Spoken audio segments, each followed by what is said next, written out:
mute mikrofonnya. Terima kasih. Ya, sebelum kita mulai, mari kita mendengarkan sebuah nyanyian.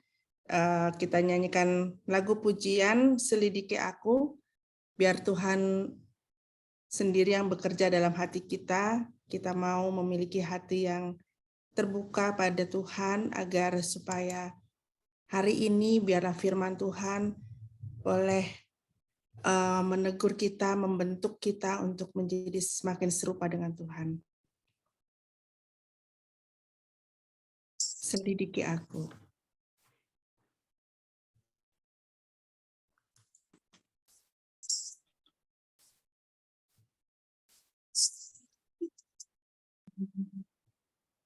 Lihat hatiku, mataku sungguh mengasihimu. Yesus, Kau yang berkata, menilai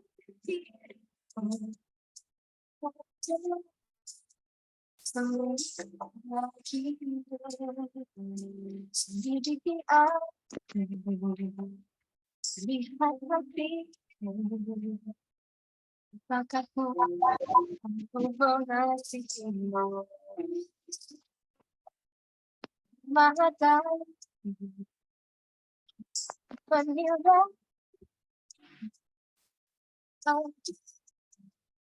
sembunyi bagimu.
Suaranya nggak ada ya, Nas?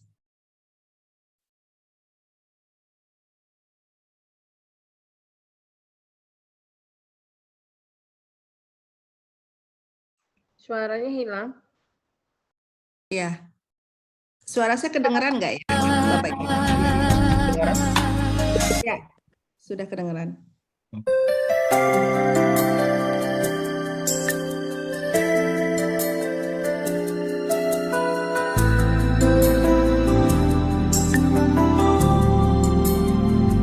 Selidiki aku, lihat hatiku, apakah ku sungguh mengasihimu, Yesus.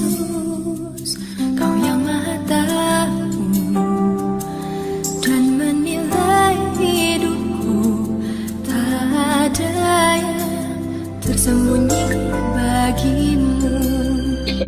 Selidiki aku, lihat hatiku, apakah ku sungguh mengasihimu, Yesus.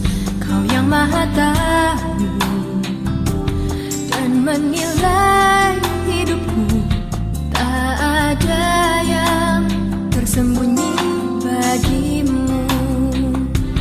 Lah ku lihat kebaikanmu yang tak pernah habis di hidupku. Ku berjuang sampai akhirnya kau dapati aku tetap setia.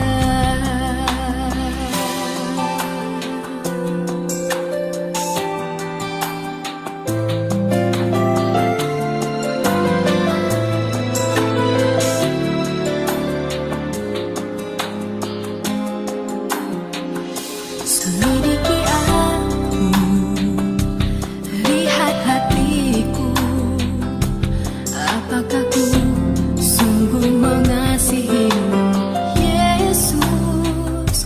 Kau yang Maha Tahu dan menilai hidupku, tak ada yang tersembunyi bagimu. Telah ku lihat kebaikanmu yang tak pernah habis di hidupku. Ku berjuang sampai akhirnya kau dapati aku tetap setia.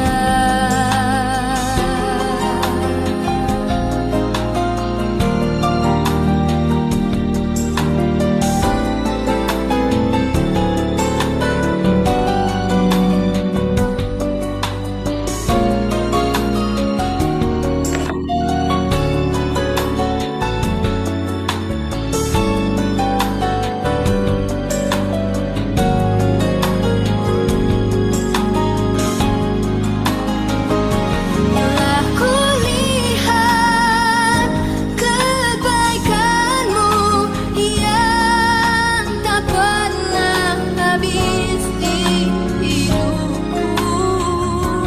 Ku berjuang sampai akhirnya kau dapati aku tetap setia.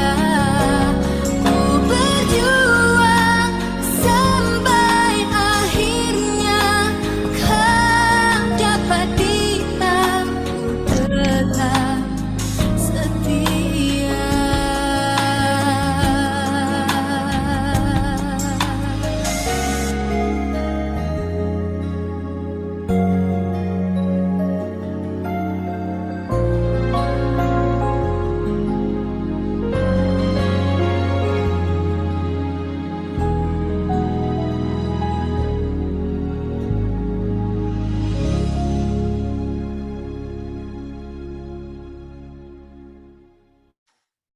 Ya, hari ini kita mau sama-sama mempelajari kebenaran firman Tuhan. Kita mau Tuhan mengajar kita supaya hidup kita boleh berkenan di hadapan Tuhan. Kita akan buka ibadah kita. Saya minta Kak Yeni Siombing untuk buka ibadah kita dalam doa. Silakan Kak Yeni. Ya, kita satu dalam doa. Allah Bapa yang bertata di kerajaan sorga, Allah yang kami sembah di dalam Yesus Kristus, kami bersyukur dan berterima kasih Bapa. Pada malam hari ini kami boleh punya kesempatan Tuhan untuk dapat mendengar firman-Mu bersama saudara-saudara kami seiman. Terima kasih Tuhan untuk hamba-Mu Pak Wiknyo, dan juga untuk MC-nya Sola dan Henry, dan juga Bapak untuk Pak Lukas yang akan memberikan kesaksian, dan semua yang hadir pada Zoom malam ini. Tuhan Kau berkati kami pribadi lewat pribadi. Tuhan kuduskanlah kami Bapak supaya kami kudus dan layak untuk menerima firman-Mu, dan jadikanlah kami Bapak mampu untuk melakukan kehendak-Mu Bapak. Kebaktian ini kami serahkan kepadamu Bapa dari awal pertengahan ke akhirnya. Di dalam Yesus Kristus kami telah berdoa dan mengucap syukur. Amin.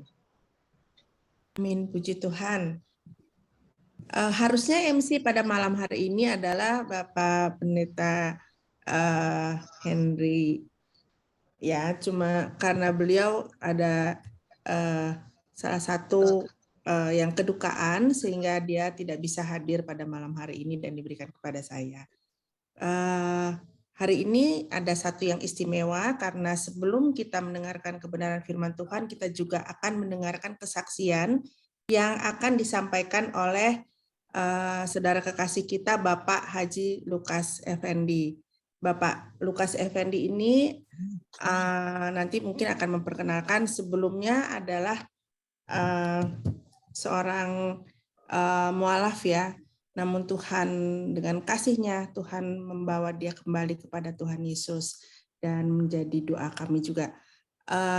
Saya persilahkan Pak Lukas untuk memberikan kesaksian pada malam hari ini.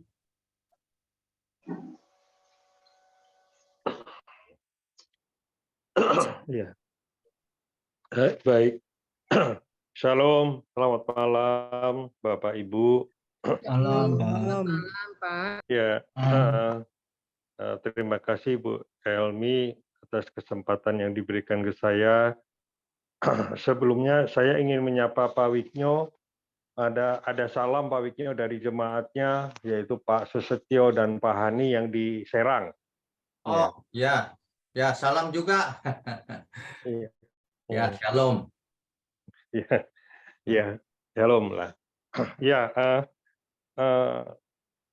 mau ngomong apa tadi saya jadi lupa. Ya, jadi saya Lukas Effendi atau lengkapnya sih Lukas Effendi Sugiono. Kalau terus terang kalau di teman-teman masjid panggil saya itu Haji Lukman. Ya mungkin diambil dari Luknya kali ya, Lukas, Lukman kali ya. Mungkin ya teman-teman saya memanggilnya gitu. Ya saya dengan Ibu Elmi Sola Gracia itu bertetangga dengan Pak Semi suaminya kan, itu saya bertetangga di PCI ya. Jadi udah cukup lama sih bertetangga. Saya sebetulnya hampir 35 tahun menjadi mualaf. 11 di akhir Agustus. Ya, akhir Juli, awal Agustus itu saya bertobat kembali, ya karena memang sebelumnya saya juga adalah anak Pantekosta ya, terus terang orang Kristen juga gitu. Cuman memang saya menjadi mualaf itu pada usia 30 tahun ya, 30 tahun. Terus saya menikah dengan 2 tahun kemudian saya menikah, terus menjadi mualaf sampai 35 tahun ini, hampir 35 tahun. Ya, saya bertobat kembali itu karena memang saya selama menjadi mualaf itu saya merasa beban, Bapak Ibu-ibu. Jadi apa yang saya lakukan dan saya menjalankan syariat agama itu terasa beban. Ya, terasa beban karena memang kayaknya kok banyak benar larangannya gitu loh. Ada yang nggak boleh pasang foto di rumah, nggak boleh bernyanyi. Nah, saya suka nyanyi ya. Saya ngajar senam Tai Chi juga kan ada musiknya. Nggak boleh juga pasang foto di rumah katanya nggak boleh juga. Kayaknya banyak larangan gitu loh. Jadi saya merasa terbeban gitu ya. Di samping itu juga syariat yang lain katakanlah waktu mau sholat, waktu mau sholat itu sudah wudu, sudah wudu, cuci muka segala macam itu, tahu-tahu maaf kentut gitu ya, batal lagi, harus wudu lagi. Nah itu kan berlangsung terus menerus selama hampir 35 tahun itu terasa lama-kelamaan kok saya merasa terbeban gitu, kok masa mau bertemu Tuhan aja kok susah amat, banyak benar larangannya begitu. Jadi saya merasa kayak terbeban. Dan yang paling utama juga pada saat saya membaca Quran itu ada satu ayat yang saya juga terheran-heran, berarti selama ini saya melaksanakan sholat sembahyang sehari 17 kali dengan membaca surat Al-Fatihah. Di dalam surat itu ayat yang ke-6 yang tertulis ihdinas sirotol mustaqim, tunjukilah kami jalan yang lurus. Nah, jalan yang lurus itu apa? Saya menemukan di dalam Al-Quran itu bahwa di surat As-Zukhruf, surat 43 ayat 61 itu ketemu di situ. Saya di sini saya secara nggak sengaja, ya ini saya bacakan dalam bahasa Indonesia aja, bahwa dan sungguh dia dalam kurung Isa benar-benar menjadi pertanda akan datangnya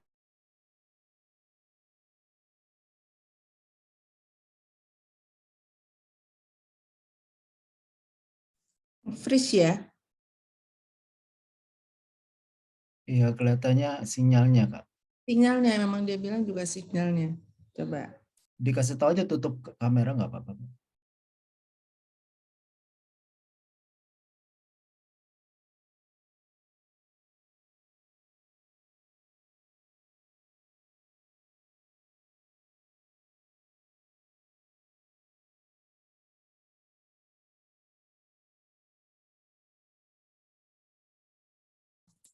Oke, sinyalnya nih saya WA juga nggak apa namanya, nggak masuk Pak Enos. Nampaknya terlempar ya. Iya. Heeh. Ini saya WA, oh ya baru masuk. Saya bilang. Sebentar. ya. Halo. Halo. Ya, silakan Pak. Udah bisa. Iya. Pak Lukas, kalau sinyalnya burung nggak apa-apa ditutup kameranya. Ininya nggak usah pakai kelihatan ini wajah. Oh Videonya iya, dimatikan, oke. video. Saya Video biar dimatikan. lancar ya.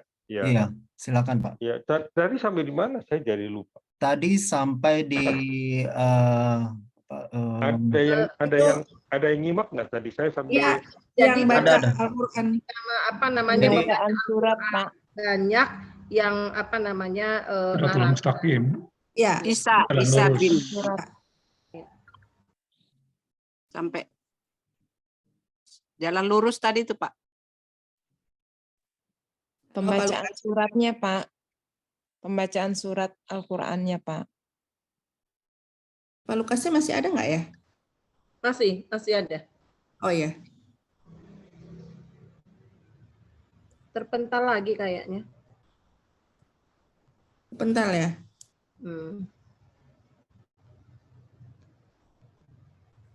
Di sini agak hujan memang.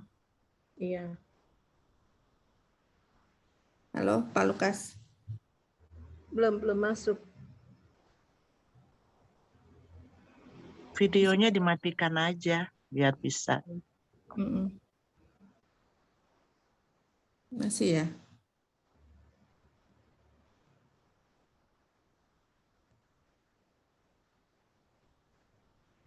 Belum masuk. Masih belum masuk ya? Belum.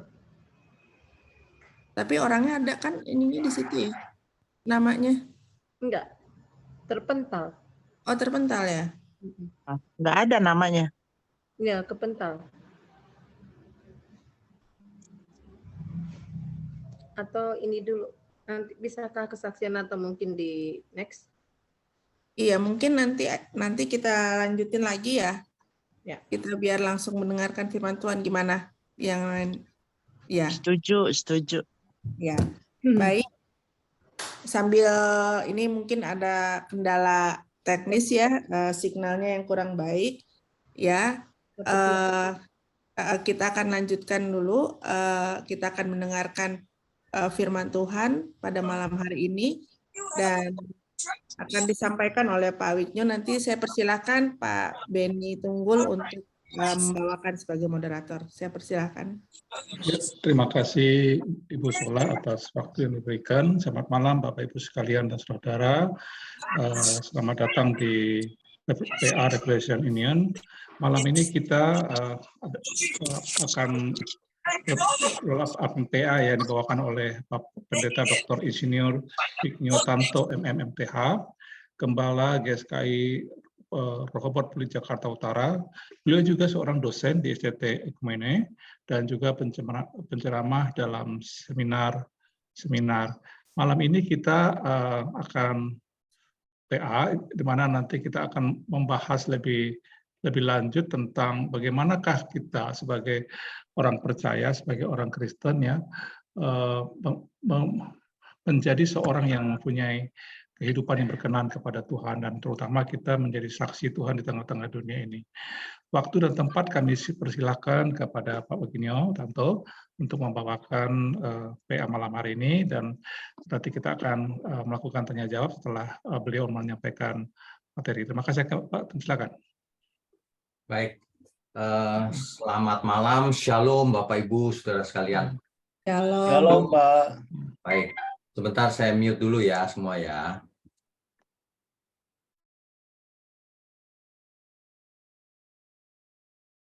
Ya. Oke, sebelum kita mulai, mari kita tundukkan kepala, mari kita berdoa. Bapa di surga, jadikan malam ini malam yang penuh kebenaran, agar setiap kami mengerti kebenaran dan hidup kami berkenan bagi Bapa di surga, bagi Tuhan Yesus. Sehingga kami tidak hidup sia-sia di tengah-tengah dunia yang fana ini.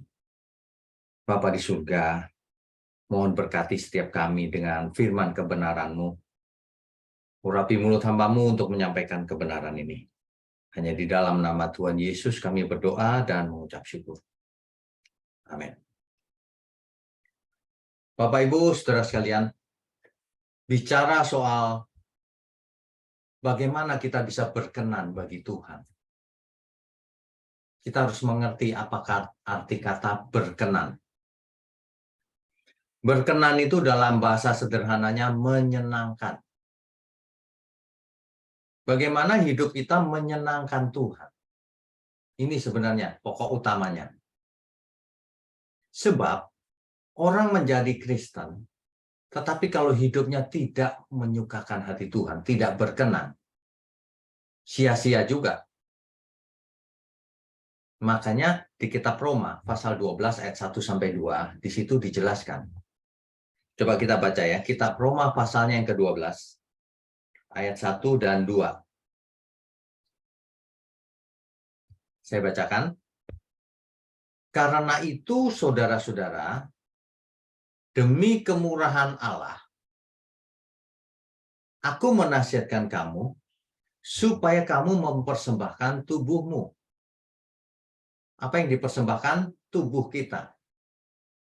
Bukan hanya persembahan persepuluhan dan uang dan sebagainya, bukan. Persembahkanlah tubuhmu. Konteksnya di sini tubuh adalah hidup kita. Persembahkanlah hidup kita untuk Tuhan. Hidup yang bagaimana? Kita lanjutkan. Itu masih koma kan?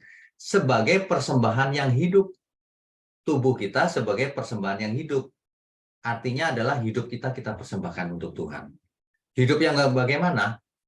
Yang kudus dan yang berkenan kepada Allah. Yang hidupnya suci, kudus, artinya yang bersih, tak bercacat, tak bercelah, dan yang menyenangkan Tuhan, berkenan. Berkenan itu menyenangkan Tuhan, menyenangkan, berkenan kepada Allah. Itu adalah ibadahmu yang sejati. Jadi ibadah yang benar itu sebenarnya mempersembahkan seluruh hidup kita. Bukan hanya uang, bukan hanya waktu tertentu, tapi seluruhnya. tapi harus hidup kudus dan berkenan bagi Allah, menyenangkan Dia. Itu ayat yang pertama ya. Ayat yang kedua, masih kitab Roma pasal 12. Janganlah kamu menjadi serupa dengan dunia ini. Jangan. Kita mengaku percaya Tuhan dan sebagainya, tapi kalau masih sama dengan dunia ini artinya belum bertobat.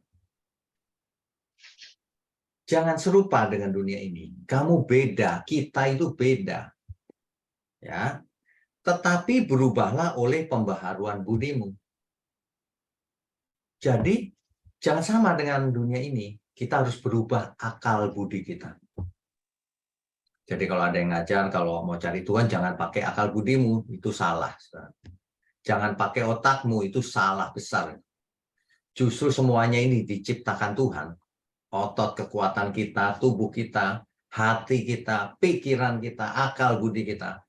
Semuanya harus dipersembahkan untuk Tuhan. Itu yang benar. Ya.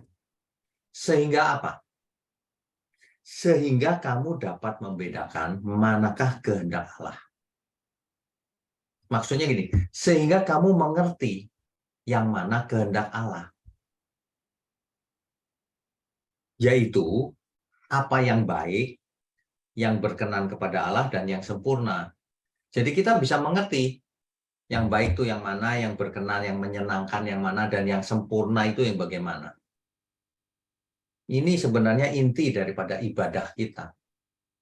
Kalau kita mau hidupnya berkenan bagi Tuhan, ibadahnya harus sesuai yang Tuhan inginkan. Yang jadi masalah adalah banyak manusia beribadah dengan caranya sendiri-sendiri.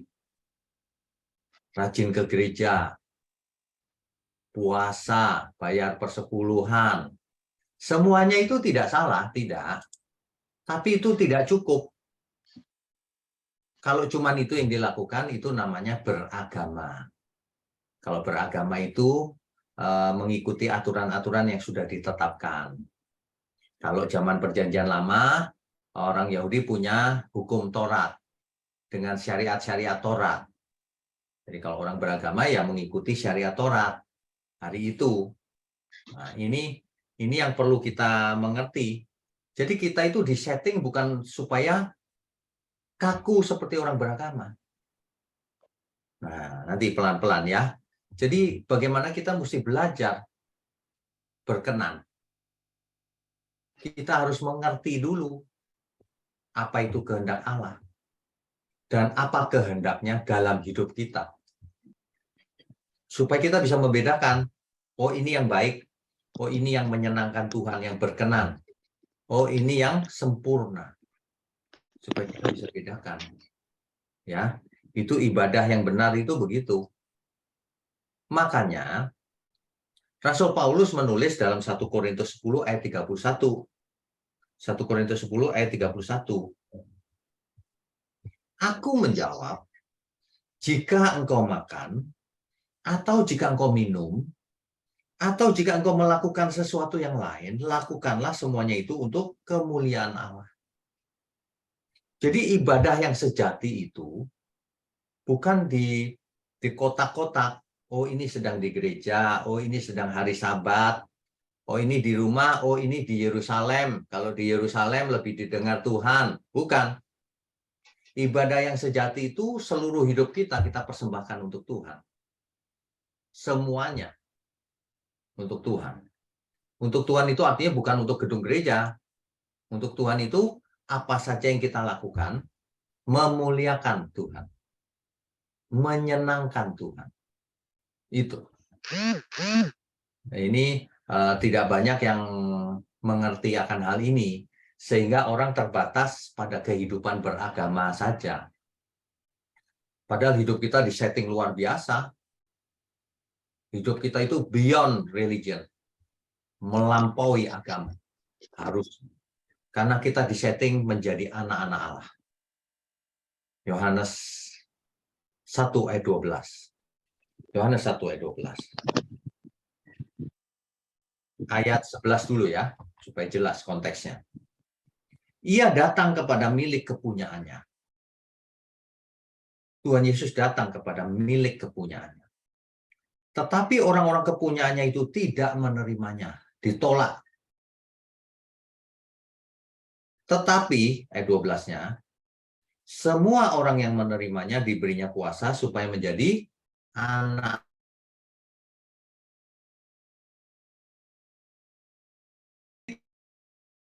dari surga, supaya manusia yang menerimanya, yang mau menerimanya, yang mau bertobat,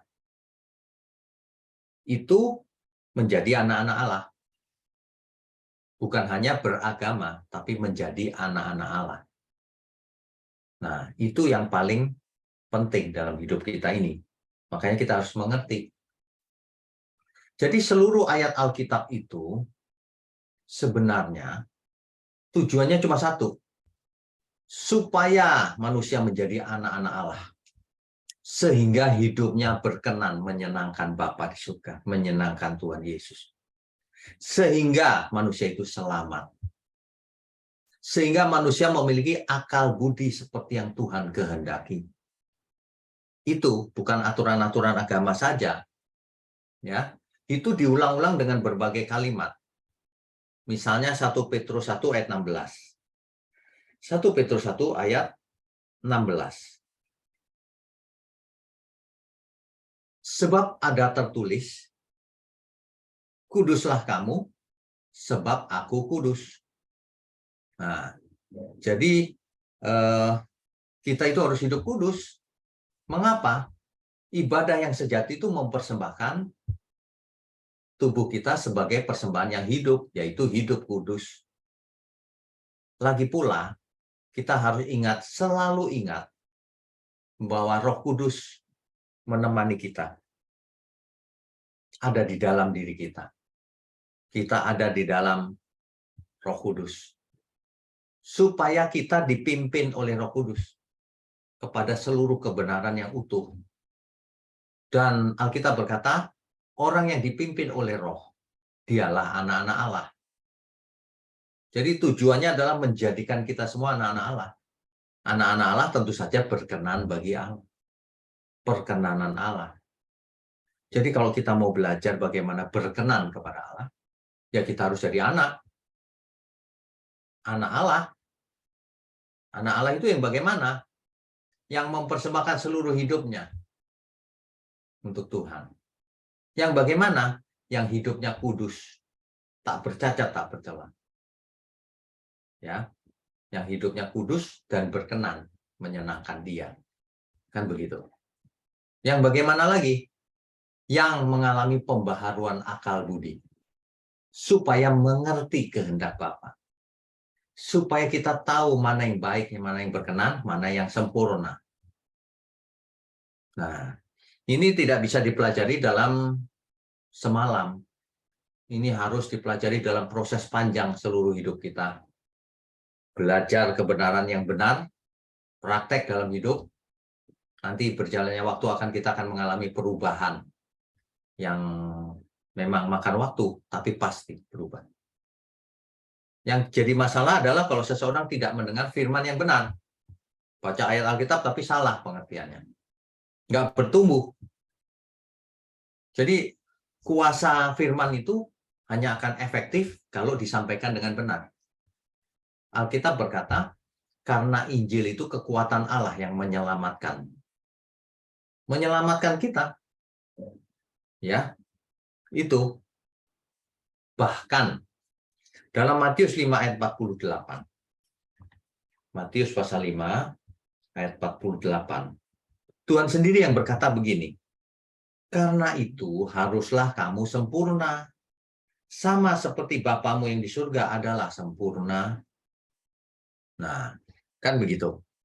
Harus sempurna. Nah, ini sering disalah mengerti oleh banyak orang. Manusia nggak bisa sempurna, gitu. Apalagi menjadi seperti Bapa, ya memang nggak bisa kalau disuruh maha tahu dan sebagainya. Bukan itu. Maksud ayat ini bukan itu. Maksud ayat ini adalah Bapa di surga itu sempurna. Kalau kamu mau jadi anak Allah, anak Bapa, harus sempurna juga. Sempurna sebagai manusia ciptaan yang seharusnya.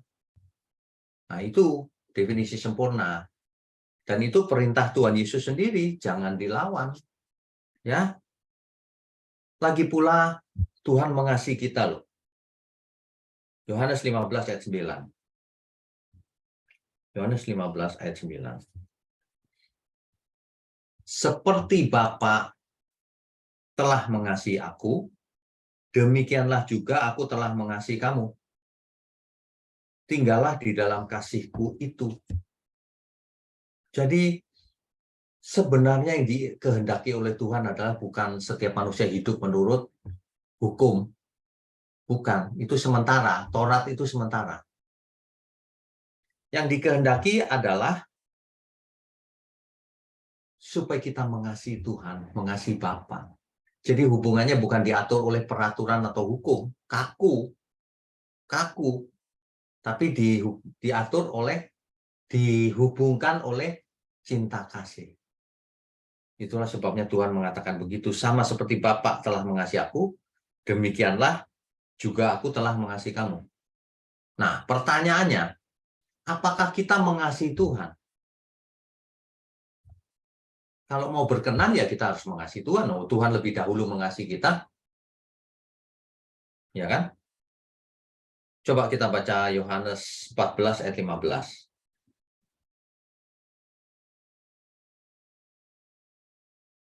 Ya, apa ciri orang yang mengasihi Tuhan? Jikalau kamu mengasihi aku, kamu akan menuruti segala perintahku. Jadi bukti kita mengasihi Tuhan itu kalau kita menuruti, taat sama seluruh perintah Tuhan. Itu. Jadi itu diulang-ulang karena penting. Jangan sampai kita mengasihi Tuhan itu dengan ritual, dengan liturgi. Bukan. Kita mengasihi Bapa dengan kasihnya anak kepada Bapa. Kita panggil Yesus Tuhan. Artinya ia adalah my Lord, my Master. Kita adalah hambanya. Nah, Tuhan mengajar dengan perumpamaan kan? Hamba yang baik dan hamba yang jahat. Kalau hamba yang jahat, binasa dia. Kalau hamba yang baik, barulah itu yang menyenangkan Bapa di surga, menyenangkan Tuhan Yesus. Berkenan kepada Allah, itu. Jadi hamba yang baik. Toh kita tidak dibiarkan menjadi hamba, kita mau dijadikan anak-anak Allah. Ya. Amin ya semuanya ya. Kita baca ayatnya yang ke-21. Barang siapa memegang perintahku dan melakukannya, dialah yang mengasihi aku. Nah, diulang lagi nih. Jadi kalau kita mengasihi Tuhan, dia akan memegang perintah Tuhan dan melakukannya. Ya. Itu ayat 21. Ayat 23-nya diulang lagi. Jika seorang mengasihi aku, ia akan menuruti firman-Ku. Dan Bapakku akan mengasihi dia, dan kami akan datang kepadanya, dan diam bersama-sama dengan dia. Ini luar biasa ya, bisa bersama-sama gitu. Tapi ayat 24-nya ditekankan sekali lagi. Barang siapa tidak mengasihi aku, ia tidak menuruti firman-Ku. Dan firman yang kamu dengar itu bukanlah daripadaku, melainkan dari Bapa yang mengutus aku. Kamu nggak mengasihi aku, makanya kamu nggak lakukan seluruh perintahku. Banyak orang melakukan perintah Tuhan cuma sebagian kecil. Itu tandanya bukan cinta, bukan mengasihi. Kalau mengasihi itu seluruhnya. Ya, ini sudah dijelaskan oleh Tuhan Yesus sendiri. Seluruhnya. Jadi kalau kita mau berkenan kepada Bapa, kepada Tuhan Yesus, itu kita tidak bicara soal liturgi atau syariat agama, tidak. Kita bicara soal kehendak Tuhan Yesus, kehendak Bapa di surga. Apa sih keinginan Bapa di surga, keinginan Tuhan Yesus? Lakukan itu. Maka kita berkenan. Nah, jadi ciri-cirinya itu bukan melakukan liturgi atau aturan-aturan agama, tetapi apa yang kita lakukan, baik aku makan, minum, atau melakukan apa saja, akan menyenangkan Bapa di surga, menyenangkan Tuhan Yesus. Kalau seseorang sudah mengerti seperti ini, tentu ia akan menjadi orang yang hebat. Kalau dia jadi pengacara, pengacara yang hebat, pembela yang lemah. Kalau ia menjadi dokter, ia akan menjadi dokter yang luar biasa. Dia akan menolong pasien-pasiennya yang tidak punya, yang kekurangan. Yang kekurangan tidak usah bayar. Itu contoh sederhana. Kalau ia jadi guru, ia akan mengajar dengan segenap hati, segenap kekuatan untuk mencerdaskan murid-muridnya. Kalau ia bisnis, ia akan bisnis keras, rajin, supaya banyak uang. Dan uangnya untuk kemuliaan Tuhan. Apa itu? Untuk orang tua, untuk pasangan hidup, untuk anak disekolahkan yang benar, untuk teman-teman, sahabat, bahkan untuk orang-orang yang tidak kita kenal tapi butuh pertolongan. Kalau orang sudah bisa begitu, itulah yang dimaksud oleh Tuhan Yesus. Jadi manusia itu begitu. Manusia seutuhnya itu begitu. Yang hidupnya berpusat pada Tuhan. Teosentris. Bukan berpusat pada diri sendiri. Alkitab berkata begini, Yesus mati di kayu salib supaya kita tidak hidup untuk diri sendiri, tapi hidup untuk Dia, untuk Tuhan. Hidup untuk Tuhan itu ya tadi itu horizontalnya harus nyata. Karena kasih itu kasih kepada Tuhan dan kasih kepada sesama. Tidak bisa hanya salah satu atau sebagian. Itu yang diinginkan Tuhan. Yang paling utama itulah kasih. Kasih terhadap Tuhan, kasih terhadap sesama. Nah, jangan sampai kita beragama rajin tapi tidak mengasihi sesama. Itu sama dengan tidak mengasihi Tuhan. Karena Tuhan maunya kita semua mengasihi sesama juga, tapi kita tidak. Kalau seandainya kita tidak, berarti kita tidak mengasihi Tuhan. Tidak mengindahkan, tidak memperhatikan kehendak Tuhan. Banyak orang itu egosentris, antroposentris, pusatnya manusia. Aku. Padahal yang benar pusatnya Tuhan. Kalau seseorang pusatnya aku, dia tidak bisa berkenan kepada Allah. Nggak bisa. Karena filosofi yang aku itu bertentangan dengan kebenaran. Kebenaran itu hidupku kupersembahkan. Yaitu yang kudus dan yang berkenan. Nah, berkenan itu pasti bukan egosentris, tapi teosentris. Nah, tidak banyak orang yang memperhatikan baik-baik hal ini. Banyak orang sudah cukup puas ketika menjadi Kristen. Merasa percaya kepada Tuhan. Ya, subjektif.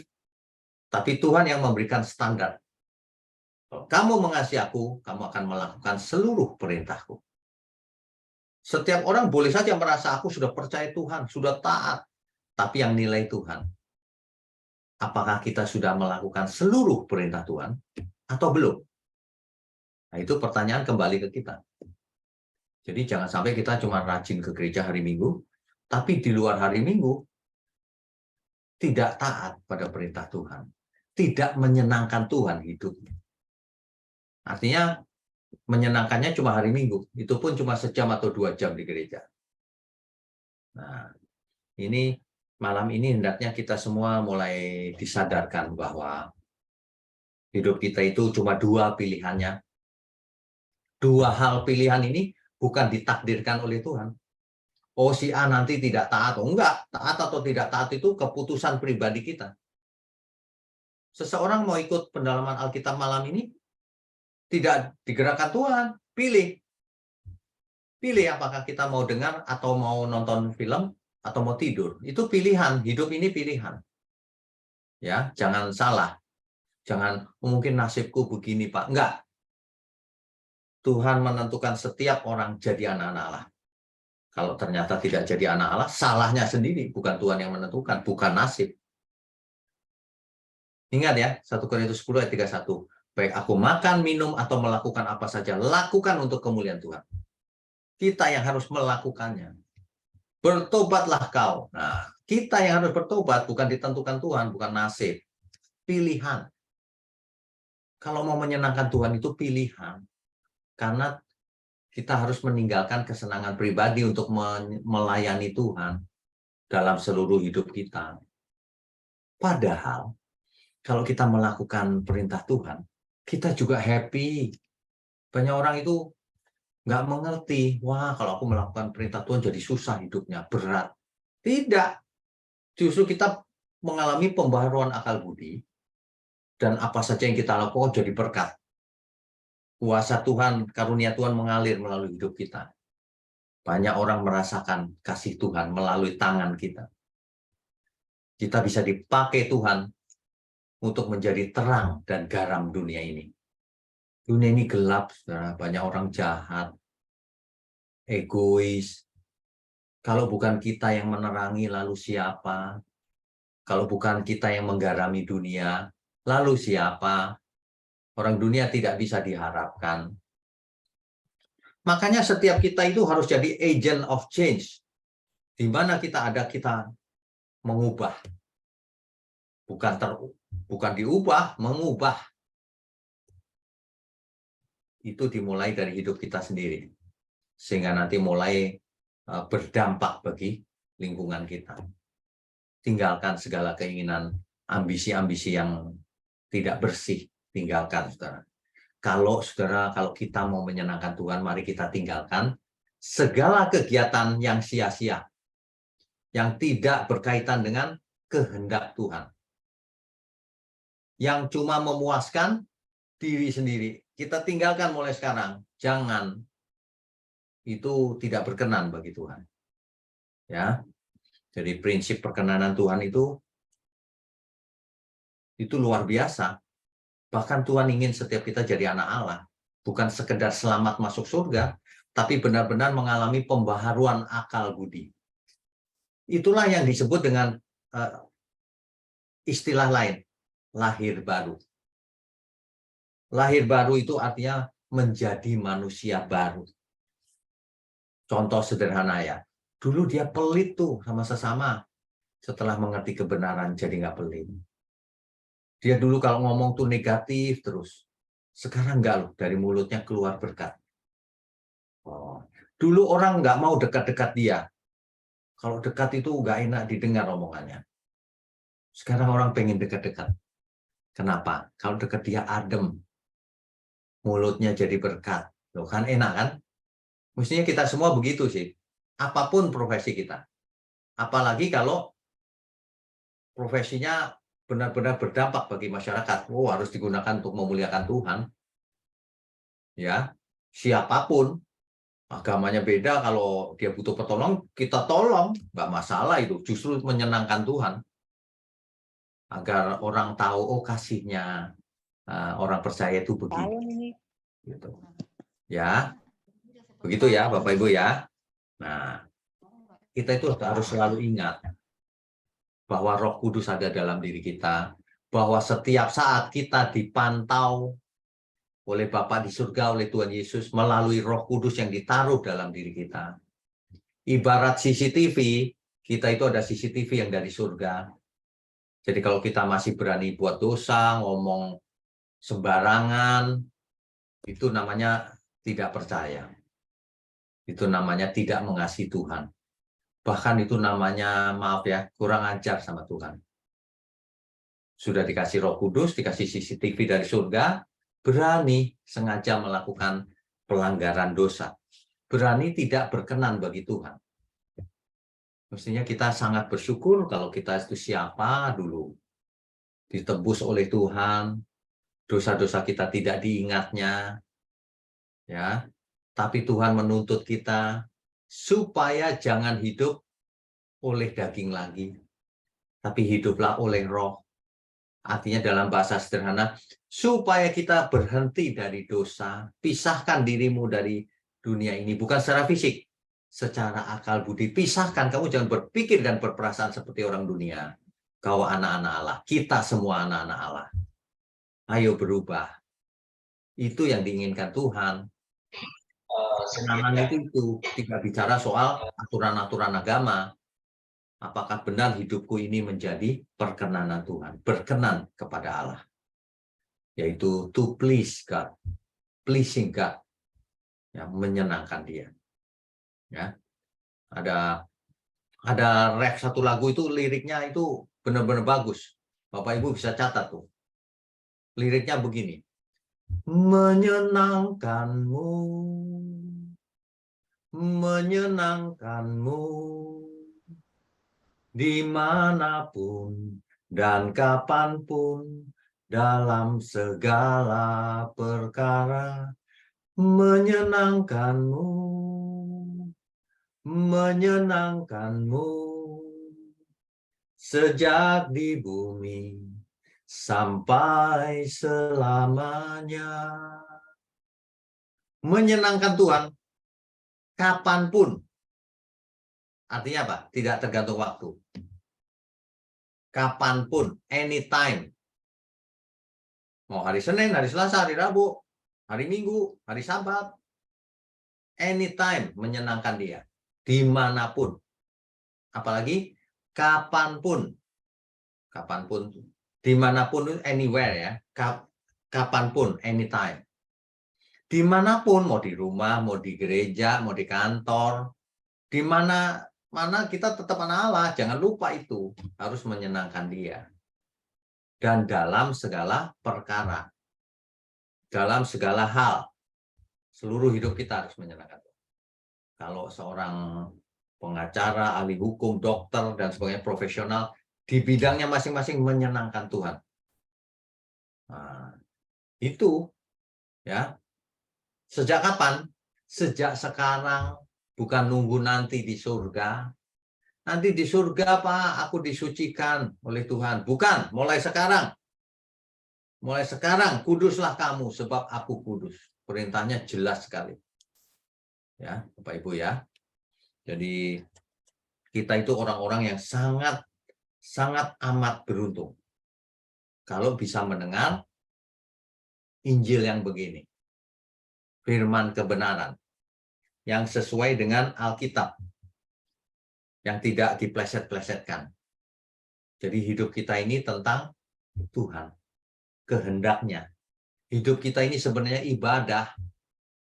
Setiap saat, dimanapun, kapanpun.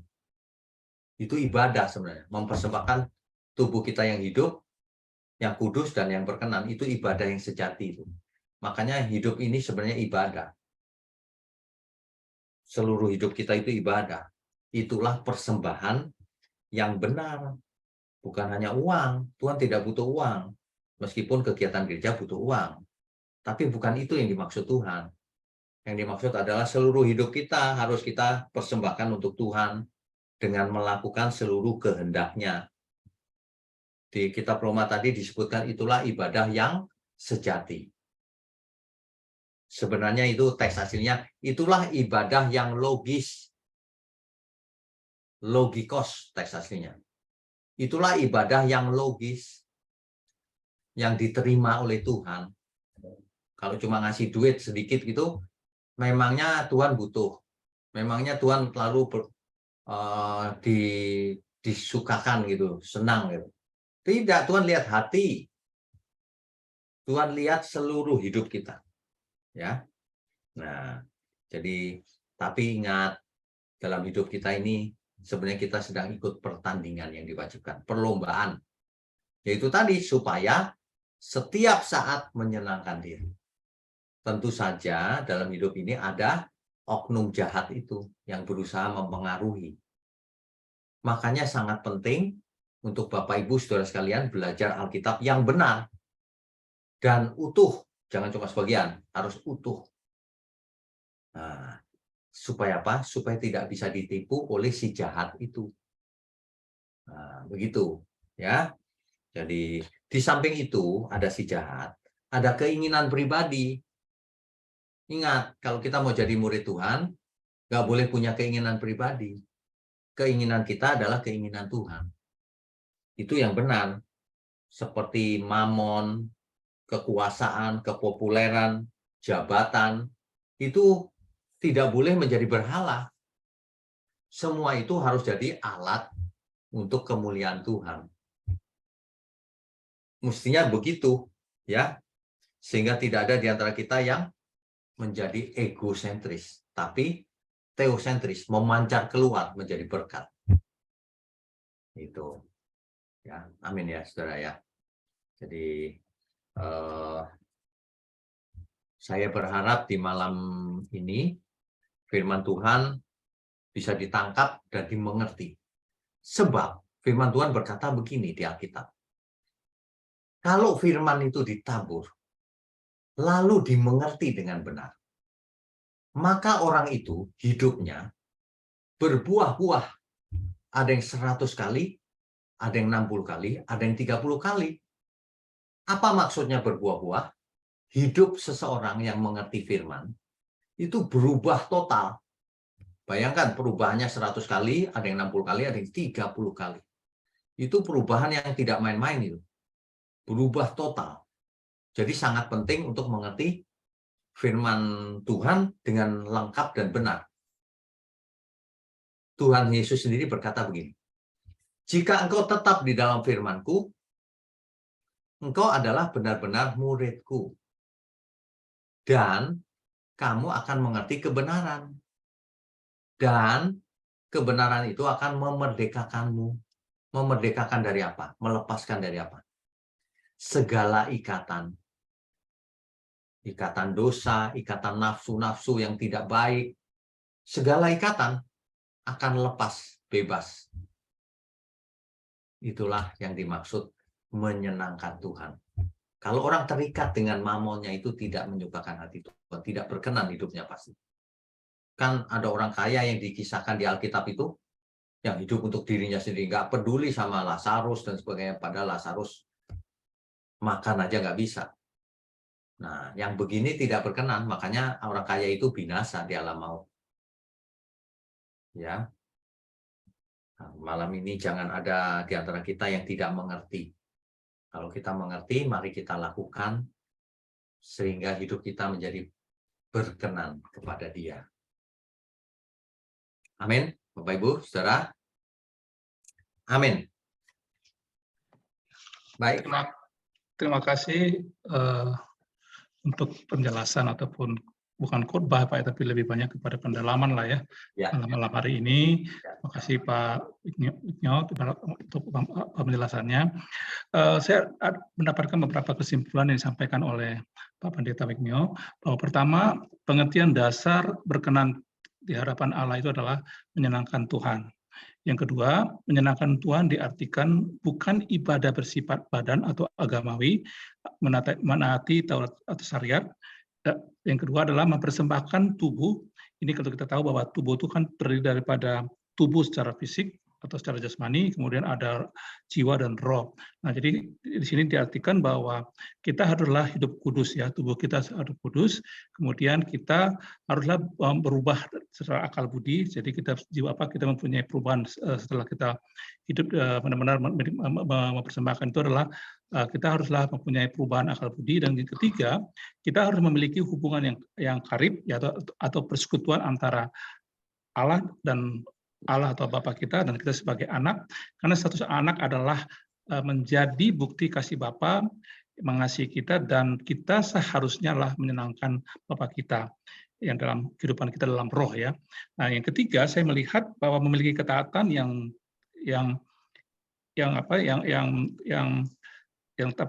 memiliki ketaatan kepada Bapa adalah sebagai wujud kita menyenangkan Bapa. Jadi hidup dalam firman, dan firman yang hidup dalam hidup kita. Jadi kita hidup dalam firman dan firman yang hidup dalam kita. Jadi terpancar dari kehidupan kita. Dan keempat, saya lihat bahwa kita hidup haruslah berpusat ke dalam Tuhan, bukan pada pengertian manusia. Dan yang kelima, saya lihat ada kesimpulannya adalah yang paling mungkin kunci daripada mengapa kita harus menyenangkan hati Tuhan adalah menyenangkan Tuhan hanyalah memiliki memiliki bahwa kita bukan hanya menikmati berkat, bukan hanya kita menjadi orang yang hanya hidup dalam berkat, tetapi haruslah menjadi berkat bagi dunia. Artinya kita harus menjadi saksi Kristus, jadi terang garam dunia, dan sebagai buah daripada lahir baru. Jadi sebagai kita orang yang sudah lahir baru, haruslah kita menjadi saksi Kristus di tengah dunia. Mungkin itu demikian yang bisa saya dapat simpulkan dari penjelasan ataupun saat ini disampaikan oleh Pak No? Nah, Bapak Ibu sekalian, untuk kita memperdalam kembali dalam tema kita pada hari ini, bagaimana kita mengerti lebih dalam ya tentang bagaimana kita hidup berkenan kepada di hadapan Tuhan. Nah, saya serahkan kepada Bapak Ibu sekalian, ada 5 penanya untuk pada sesi pertama ini. Saya serahkan Bapak Ibu sekalian, silakan boleh langsung bertanya atau raise hand melalui melalui slide ini atau melalui screen, ataupun kita bisa melalui di chat ya. Silahkan Bapak Ibu sekalian. Itu ada Pak Jo Andri sama Pak Herman Jaiden itu raise hand. Sudah raise hand ya, sebentar saya lihat ya. Ini karena saya cek dulu ya. Oke, saya silakan kepada Pak John Aldri. Ada Pak John Aldri, Bang ada Ben, Pak Herman Jaiden. Bang Ben, itu Pak Lukas sudah masuk belum ya? Kalau sudah, mungkin kita kasih kesempatan. Belum ya? Oke. Belum. Oke, kita boleh dulu dari Pak Jo ya. Pak Jo Aldri. Silakan Pak Jo, silakan. Ya, shalom Pak Beni. Terima kasih Pak Beni. Shalom Pak Wiknyo. Shalom. Berkenan kepada Tuhan akan jadi persoalan serius kalau kita bicara seperti yang dibicarakan malam hari ini, Pak. Jadi nggak akan jadi simpel karena persoalan kita sebagai anak Allah mesti ada genetik atau DNA dari Allah itu sendiri di dalam diri kita. Jadi jangan sampai kita Senin sampai Sabtu kita coba-coba tipu manusia, hari Minggu masih coba juga tipu Tuhan. Itu kurang ajar. Begitu Pak ya? Iya, iya. Pertanyaan saya begini Pak. Ada banyak orang yang bilang baik itu belum tentu benar. Tapi kalau orang mengenal kebenaran, pasti dia baik. Ya. Yang mana Pak yang mesti kita kejar terlebih dahulu Pak? Oke. Terima kasih. Baik. Oke, langsung saja mungkin Pak Minggu. Langsung saja ya, baik. Ya, supaya lebih. Yang harus kita kejar adalah kebenaran. Sebab kebenaran itu pasti baik di mata Tuhan. Sedangkan kalau baik di mata manusia, belum tentu baik di mata Tuhan. Jadi yang kita kejar adalah kebenaran. Makanya Tuhan Yesus berkatakan, aku adalah jalan, kebenaran, dan hidup. Jadi kebenaran, Pak. Makanya Roh Kudus, kalau kita perhatikan Roh Kudus disebut roh kebenaran. Allah kita adalah Allah kebenaran, the God of truth. Firman kita dikatakan firman kebenaran, the word of truth, the spirit of truth. Makanya kita harus jadi anak-anak kebenaran. Begitu, Pak Jo Aldi. Ya, terima kasih Pak Wiknyo, Tuhan berkati. Terima kasih. Ya, silakan. Kemudian yang kedua Pak Herman Jaiden, silakan. Pak Herman, silakan Pak. Salam Pak Winyo. Shalom. Pak Winyo, saya mau tanya, kan di keluarga saya kan kebanyakan keturunan Buddha, Pak. Ya. Kan di Alkitab kan Tuhan Yesus juga mengatakan Tuhan Yesus tidak mau orang binasa, semua orang binasa. Betul. Saya punya kerinduan sekali Pak, pengen keluarga besar saya yang di Medan di mana-mana itu pengen kasih tahu kebenaran, maksudnya hanya Tuhan Yesus, maksudnya jalan kebenaran. Ya. Puji Tuhan, papa saya kemarin udah dibaptis Pak, cuma baru papa saya. Amin, tapi ada sebagian yang, puji Tuhan. Tapi sebagian ada yang masih, kan saya kan belum terlalu pinter Pak, maksudnya untuk membicarakan kebenaran gimana kan. Saya sesuai Alkitab sih, cuma biar enak, biar nggak berdebat, maksudnya enak caranya awal-awalnya gimana ya Pak ya? Soalnya keluarga saya masih banyak Buddha Pak. Oke, baik. Ini pertanyaan sangat bagus. Memang ini persoalan real kan, kontekstual di hari ini. Kita itu di dalam keluarga atau di dalam lingkungan atau dalam apapun yang mereka belum percaya, mereka itu tidak percaya karena belum mengerti. Atau mereka salah dengar. Selama ini yang didengarnya salah. Seandainya mereka tahu bahwa Tuhan itu, Yesus itu Tuhan, maka mereka pasti ikut. Nah, caranya bagaimana? Kalau kita khotbahin nggak bisa langsung, tidak bisa instan perubahan itu. Jadi kita harus lakukan lewat kita menjadi berkat. Menjadi berkat itu menyenangkan Tuhan dan menyenangkan keluarga. Menyenangkan bukan kompromi ya dalam hal ini, maksudnya jadi berkat. Misalnya contoh sederhana, jangan pelit sama keluarga.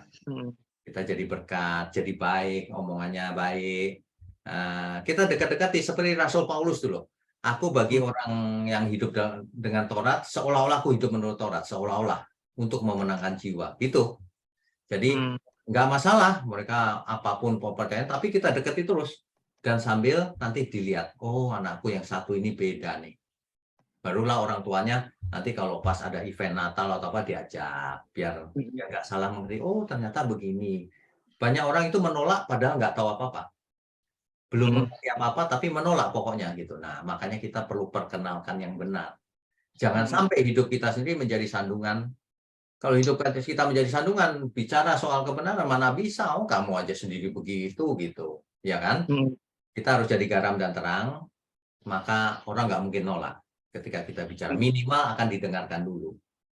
Itu. Jadi lewat perbuatan nyata dulu.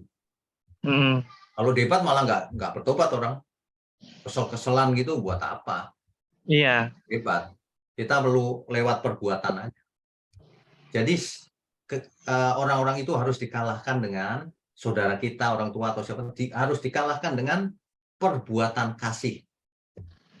Ya kasih itu mengalir. Oh dia beda sekarang ya. Gitu. Itu yang paling efektif itu kasih. Ya. Baik Pak. Jadi nggak usah berdebat, nggak usah. Oh, enggak, kadang orang itu masih apa? Sok tau lah apalah, buktinya apa gini-gini. Intinya saya bilang Tuhan saya itu Tuhan yang nyata, Tuhan yang hidup. Kan banyak nabi kan, tapi kan orang itu mati nggak hidup lagi. Kalau Tuhan saya memang hidup gitu. Saya bilang sesuai Alkitab. Ya, tapi jangan debat.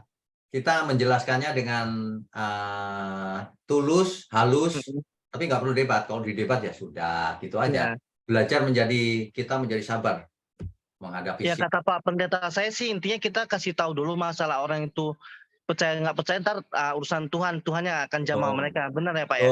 Tapi cara kasih taunya juga harus halus. Kalau nggak mau dengar pasti. Biasanya intinya kita kan defensif frontal langsung enggak gitu. Ya, sama saya pribadi juga jangan maksudnya harus benar gitu kan Pak kan. Ya betul. Kita sendiri harus introspeksi diri, harus bersih supaya ketika kita menghadapi siapapun, khususnya keluarga jadi tahu dia berubah loh sejak kenal Tuhan gitu. Baik Pak. Ya. Oke. Ya. Terima kasih ya Pak. Tuhan berkati Pak Herman. Terima kasih Pak Herman. Terima kasih Pak. Ya, saya silakan tiga penanya lagi untuk bisa mungkin bertanya langsung kepada Bapak Wigno untuk mendalamin apa yang mungkin yang kita bahas pada malam hari ini. Karena temanya sangat mempunyai makna ya sebagai kita orang percaya ya. Jadi ternyata kekristenan itu bukan agama saja yang dimana secara badani ataupun secara Taurat kita ikutin, tapi kekristenan itu adalah sesuatu adalah hidup, artinya our life is that Kristus. Hidup kita adalah Kristus. Ya silakan. Ya. Bapak Ibu mungkin silakan ada yang bertanya. Mungkin di sini ada pengumuman sedikit dari kita bahwa teman-teman yang ingin mau memiliki untuk mengembangkan usaha bisa mengikuti di sini ada Instagram yang disampaikan ataupun di sini ada beberapa informasi ya. Silakan nanti join dalam Instagram ataupun Telegram ya. Di sini juga ada free terhadap aplikasi untuk pengembangan usaha. Terima kasih Pak Enos. Ya, silakan Bapak Ibu sekalian yang ingin bertanya. Atau mungkin saya ada dari Lampung ya. Silakan mungkin dari Lampung nih.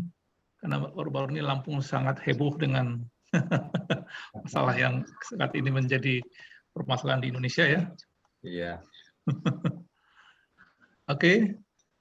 Sebentar ya, itu Beni, sebelum ada yang bertanya. Silakan Bu Beni ya. Saya mau tanya kepada Pak Wigno. Pak Wigno, kita kan sebagai orang Kristen itu kan seringkali kita melihat gini, kalau kita kayak belajar kita firman Tuhan seperti ini, buat apa sih kita belajar kayak gitu? Kita cukup menjadi orang Kristen, ya kita ke gereja, kita berbuat baik, kita seperti, maksudnya, jadi mereka menganggap bahwa kekristenan itu pun ya seperti itu gitu loh. Jadi ya, baik-baik saja. Dalam arti baik-baik saja untuk standar yang dipikirannya. Begitulah kehidupan orang Kristen. Bagaimana menurut Bapak? Oke, baik. Jadi kita tidak boleh menganggap standar itu pakai standar kita. Karena kalau pakai standar kita menjadi subjektif. Kita harus pakai standarnya Tuhan supaya tidak subjektif. Ya, jadi objektifnya adalah Alkitab ukurannya. Kalau seseorang jadi Kristen ya gitu aja asal baik, asal baiknya itu baik apa? Menurut Tuhan atau tidak? Kalau kita bicara soal perkenanan Tuhan, yang menyenangkan Tuhan, maka kita harus pakai Alkitab. Jadi bukan sekedar baik. Apa? Nah, begitu, Bu Yeni. Sinyal nggak bisa masuk lagi. Jadi Abang tetap terus karena kan udah dibayar ya. Oke, ya. Sudah lah ya. Ya. Oke, terima kasih Pak. Ini ada pertanyaan nih dari Zoom user. Silakan Pak, perkenalkan nama Pak. Ini kayaknya Zoom user kan. Silakan Pak. Pak Oto ya. Dari Blitar. Monggo Pak. Sing. Dari Blitar. Masih termute Pak. Oke, silakan Pak. Salam, Tuhan Yesus memberkati. Halo Pak Oto. Menurut saya, ini sering sekali saya juga belajar dari OBS. Dan sering sekali kita untuk bagaimana kehidupan kita dari OBS itu udah banyak sekali pengetahuan banget. Tetapi yang nyatanya itu kita hanya jangan pengetahuan saja, akan tetapi bagaimana cara kehidupan kita sebagai kita ini orang-orang Nasrani atau orang Kristen itu kita membawakan salib Kristus.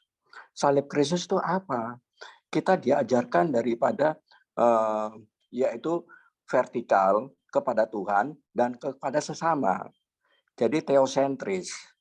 Jadi kalau kita nggak bisa berbuat teosentris, hanya tahu pengetahuan ini itu kayak jagoan, itu nggak ada gunanya. Tetapi berbuatlah, karena kita ini adalah Injil yang terbuka. Jadi sehingga mereka juga mengenal kita, dan sehingga mereka menanya, oh orang Kristen itu begitu. Yang selama ini saya lakukan begitu. Dan mereka banyak yang mengenal bagaimana Kristen itu begitu ya. Oh iya, Kristen itu begitu. Itu yang paling terbaik menurut saya. Jadi bagaimana saya menginjilin mertua saya sehingga di hari-hari terakhirnya dia mendapatkan kasih Kristus. Hanya bagaimana kehidupan saya. Bagaimana saya dengan teman-teman sekerja saya waktu saya masih ada di kapal. Juga begitu. Saya hanya mengatakan, what are you looking for? Apa yang kamu akan cari? Kamu cari Tuhan satu kehidupan, teosentris. Untuk apa? Nggak ada yang kamu bisa bawa. Tetapi kita harus persembahkan tubuh, jiwa, roh. Itu yang saya lakukan. Jadi sehingga ada pun macam banyak masalah, tetapi kalau kita bisa memberikan tubuh, jiwa, roh, itu menjadi keamanan bagi kita. Nggak ada istilahnya kalau dikatakan ini kehidupan sangat susah ini itu tuh, tapi kalau kita mencintai Tuhan, Tuhan tetap berkenan. Terima kasih Pak Nyo. Oke, terima kasih Pak Oto untuk sharingnya. Ya, masih ada lagi Pak? Silakan yang lain, Pak, Bapak Ibu sekalian.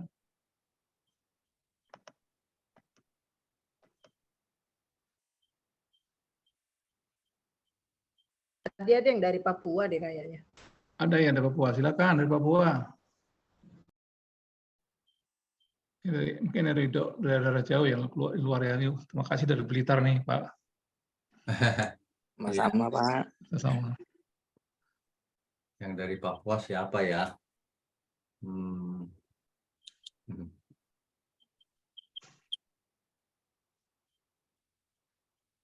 Ini banyak yang itu Pak, biasanya saya buat online Bible study pada ikut ini yang sama nih, banyak orang. Iya, iya. Sama, ini sama dengan Bible study juga Pak. Ya. Oke. Sudah nggak ada pertanyaan? Pak, mungkin saya nanya Pak ya. Ya, Pak yakin untuk kita kan mungkin kalau kita melihat makna daripada menyenangkan hati Tuhan itu kalau kita simpulkan sebenarnya kita kan bagaimana kita bisa mengetahui God will Pak ya, kehendak Tuhan ya. Nah, artinya satu hal yang kita lihat bahwa kalau kita mengetahui kehendak Tuhan berarti kita kan ada mungkin pertama kita punya persekutuan dengan Tuhan. Artinya di situ ada hubungan secara intim dengan Allah. baik melalui doa ataupun komunikasi penyebar dan lain. Yang kedua mungkin melalui seperti tadi dikatakan oleh Pak Otto itu melalui pengetahuan ya. Mungkin pengetahuan dalam arti logosnya firman Tuhan Pak ya, tapi akan menjadi rema ya, tadi menjadi. Nah mungkin yang ketiga ini Pak, tantangan orang-orang Kristen sekarang ini kan bukan karena persekutuan dengan Tuhan, bukan karena dengan logos ataupun rema dengan Tuhan, tapi adalah ketika dia menjadi seorang Kristen bukan dalam arti agama Pak ya, tapi menjadi apa namanya, kalau kita lebih kenalnya itu lebih mempunyai saksi, tapi punya pengertian saksi ini bukan menjadi pemberitaan Injil Pak, tapi menjadi dampak. Nah, yang menarik adalah gini Pak, kalau mereka itu dalam kehidupan marketplace, ya artinya dunia itu bukan saja menjadi ajang percobaannya dia, tapi menjadi tempat godaannya dia Pak. Sehingga dalam mengambil keputusan itu kan yang utama bagi dia, ini yang saya katakan tadi, apakah God will atau kehendak saya. Walaupun dia sudah tahu. Nah kadang-kadang pertentangannya itu adalah di suara antara suara Tuhan dengan suara hati, Pak. Nah, bagaimana membedakan, melakukan atau mengaplikasikan ketika kita hidup dalam marketplace, karena marketplace ini lebih kejam daripada kita hidup dalam menjadi orang, maaf kata, seorang status pendeta dalam gereja, ataupun dalam pekerja pelayanan Tuhan, tapi karena marketplace ini kan lebih dinamis, lebih varian, dan kemudian lebih langsung dampaknya kepada kita. Nah, tantangan kita tuh kadang-kadang gini Pak, antara pengertian secara akal, suara hati dan suara Tuhan itu menjadi tantangan. Nah, apalagi dalam dunia sekular itu kita lebih mengandalkan rasional, Pak. Nah, sehingga ketika rasional itu menjadi berbicara dalam hati kita, dalam pikiran kita, ini menjadi satu keputusan. Nah, bisa jatuh dalam pencobaan atau jatuh dalam godaan, Pak. Nah, menurut Bapak, bagaimana kita orang-orang hidup marketplace ini bisa pertama membedakan suara Tuhan, suara hati, suara setan, yang menjadi kita ini bisa akhirnya berdampak yang orang lihat ternyata Kristus itu hidup dalam kita, Pak. Terima kasih. Ini sebenarnya seperti dulu Adam di Eden. Ada suara Tuhan, ada suara yang lain. Hari ini juga begitu. Kita mau dengar suara Tuhan atau suara yang lain, termasuk suara diri sendiri. Nah, ini masalah nih. Di marketplace itu rumitnya itu sebenarnya masalah etika. Ketika pilihannya itu bukan hitam putih. Ketika pilihannya itu mulai berwarna abu-abu. Jadi kalau pilihannya ada putih gampang, Pak. Putih. Tapi kalau pilihannya agak abu-abu sama hitam sekali, pilih yang mana kita? Yang agak abu-abu pasti. Kan kalau tanya Tuhan, mau yang mana nih? Ya yang paling berkenan sama Tuhan meskipun pilihannya nggak ada yang putih, ya yang agak, ya yang terbaik lah. Nah, prinsip kebenaran itu seperti itu. Kalau kita dihadapkan suatu kasus, kita harus buat keputusan. Keputusan itu harus menurut Tuhan bagaimana nih, yang mana. Nggak bisa gini, oh saya nggak mau buat keputusan. Nggak bisa. Kadang-kadang kita harus buat keputusan. Nah, keputusan itu seringkali kelihatan tidak sempurna bagi orang lain. Tapi itu yang terbaik bagi Tuhan. Nah, itulah di situ bisanya, itulah dibutuhkan pengalaman dan kepekaan setiap kita. Makanya kalau kita selalu benar gitu, nanti kepekaannya ada tuh Pak. Wah yang ini sebenarnya nggak 100% benar nih. Ya tapi kalau dibanding 100% yang hitam ya jangan, mendingan ini gitu. Kalau memang kita tidak bisa milih, harus memilih maksudnya. Gitu. Jadi persoalan etis itu di dunia marketplace itu memang menjadi masalah utama. Di marketplace, di nanti kontemporer yang teknologi yang sangat maju nanti gitu juga tuh. Ada persoalan etis. Nah itu harus kepekaannya harus tinggi. Dan pengetahuan Alkitabnya harus lengkap. Logosnya harus lengkap dulu. Baru melakukannya setiap hari dan peka. Nah begitu peka baru ketemu yang rumit-rumit itu kita bisa putuskan. Jadi nggak bisa dibuat rumusannya juga. Mesti begini, enggak. Intinya di kita, kepekaan itu. Tentu saja logos harus. Tapi kepekaan itu penting juga tuh. Gitu. Dunia ini memang tidak hanya hitam putih, ada abu-abunya gitu. Oke, itu ada yang dari Lampung tuh Pak. Oke ya, sebelum saya dari Lampung Pak, mungkin saya akan coba lebih dalam lagi Pak. Ya. Nah, kadang-kadang seperti Bapak katakan itu kan kita perlu kepekaan Pak ya. Tapi ada sesuatu yang lebih ekstrim ini Pak. Ini katakanlah bukan saya mengatakan dia orang karismatik atau non karismatik, tapi menjadi seorang orang Kristen yang benar-benar ingin taat lah gitu Pak. Ya. Karena dia mengerti bahwa salah satu persyaratan mengikuti Kristus adalah membayar harga kan. Betul. Atau mau menderita gitu Pak. Betul. Pengertian itu bukan penderitaan secara fisik, tapi penderitaan di mana dia menikmati sesuatu tantangan itu menjadi satu bukti bahwa dia taat kepada Tuhan. Ya. Nah, kalau kita lihat zaman sekarang ini Pak ya, saya bukan mengatakan kembali kepada kait peristiwa Sodom dan Gomora yang situasi sekarang ini, tapi satu hal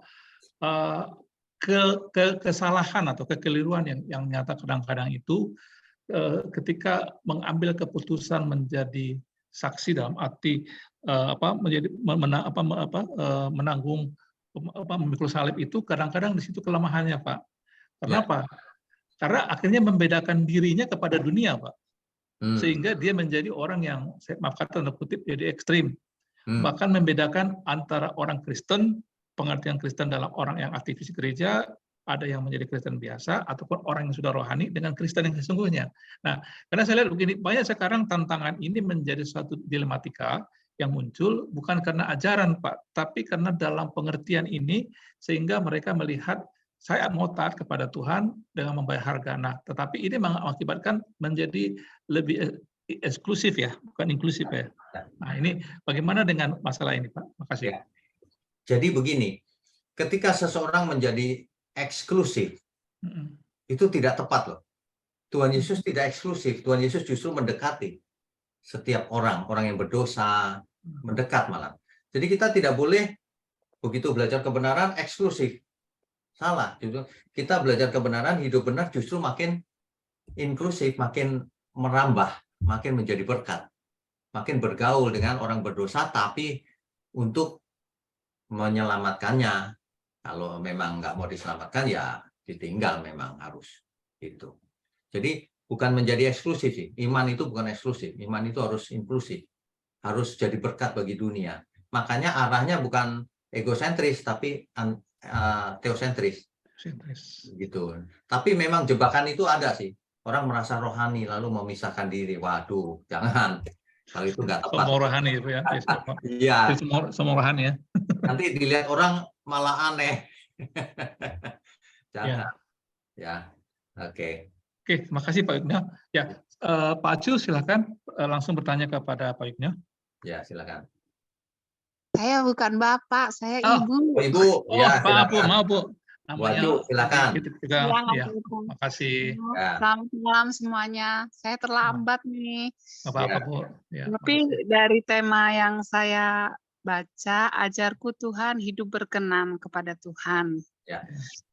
Luar biasa. Nanti ada streamingnya nggak Pak? Ulang Pak. Nanti saya taruh di YouTube potongan khotbahnya saja ya Bu. Oh iya, kalau untuk pertanyaannya enggak ya Pak ya? Pertanyaannya nggak usah deh. Puji Tuhan lah, karena saya pertanyaannya agak pribadi dan agak sedikit dulu, maka saya nggak menampilkan video dulu. Ya, ya. Memang hidup saya ini awut-awutan Pak, berantakan. Ya. Jadi saya agak malu kalau untuk menampilkan muka. Begini loh Pak, yang menjadi pertanyaan saya Pak Wiknyo, saya juga udah mengikuti Only Bible Study Pak Wiknyo dari yang pertama sampai sekarang. Dan terus selalu saya ulang.